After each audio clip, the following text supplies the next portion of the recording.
ওকুশা মেলায় এসে কত কিছু দেখলাম আর কত এনজয় করলাম, তার জন্য আমি বাড়ি থেকে বেরিয়ে পড়লাম ওকুশা যাওয়ার উদ্দেশ্যে। ফাইনালি এখন চলে এসেছি ওকুশা মেলা করতে। এখানে এমন সময় আসা হলো আমার কাজের চাপটা তো খুবই বেড়ে গেছে, একদিকে রান্না করছি আর একদিকে কাজ করছি। এখানে তো একটা ইয়াব বড় জাম্পিং এসেছে, এখানকার ব্যাংকগুলো সব লাফালাফি করছে তিরিং তিরিং করে। আর এই জায়গাটা তো ঠাকুরতলা, এখানে মনে হয় পুজো হয়েছে আর পাটাকো হয়েছে। আর এই জায়গাটার মধ্যে দুটো মেলা বসেছে, একটা হচ্ছে আমাদের আর একটা হচ্ছে ওদের। ভেবেছিলাম এখানে এসে একবার ঘুরতে যাবো, ঘুরতে যাওয়ার হচ্ছে না। তারপরে আমার এসব কাজ করতে করতে আমার অনেক সময় লেগে গেল। এগুলো সাজাতে তো আমার মোটেই ভালো লাগে না, আমার এতটা রাগ লাগছে কি বলবো তোমাদেরকে। এখন দুপুরে 1টা 2টো বেজে গেছে, এর মধ্যে এগুলোকে সব সাজিয়ে ফেলতে হবে, না হলে বিকাল থেকে আবার কাস্টমার চলে আসবে। এই দিয়ে আবার দেখছি বৃষ্টি শুরু হয়ে গেছে।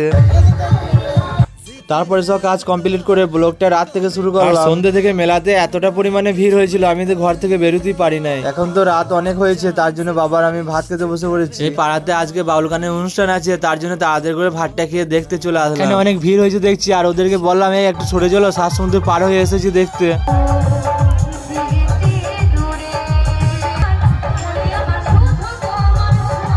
এদিকে দেখছি পাড়ার ছেলেগুলো ফুল মস্তি করছে।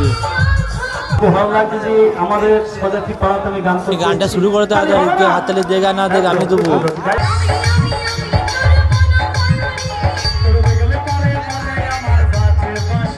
আহা তাই নাকি, আমার তো বহু পুরনো ভালোবাসার কথা মনে পড়ে যাচ্ছে তোমার গান শুনে। এদের গান তোমাদের কেমন লাগছে জানি না, কিন্তু আমার তো খুবই ভালো লাগছে, হাততালি দিতে মনে হচ্ছে।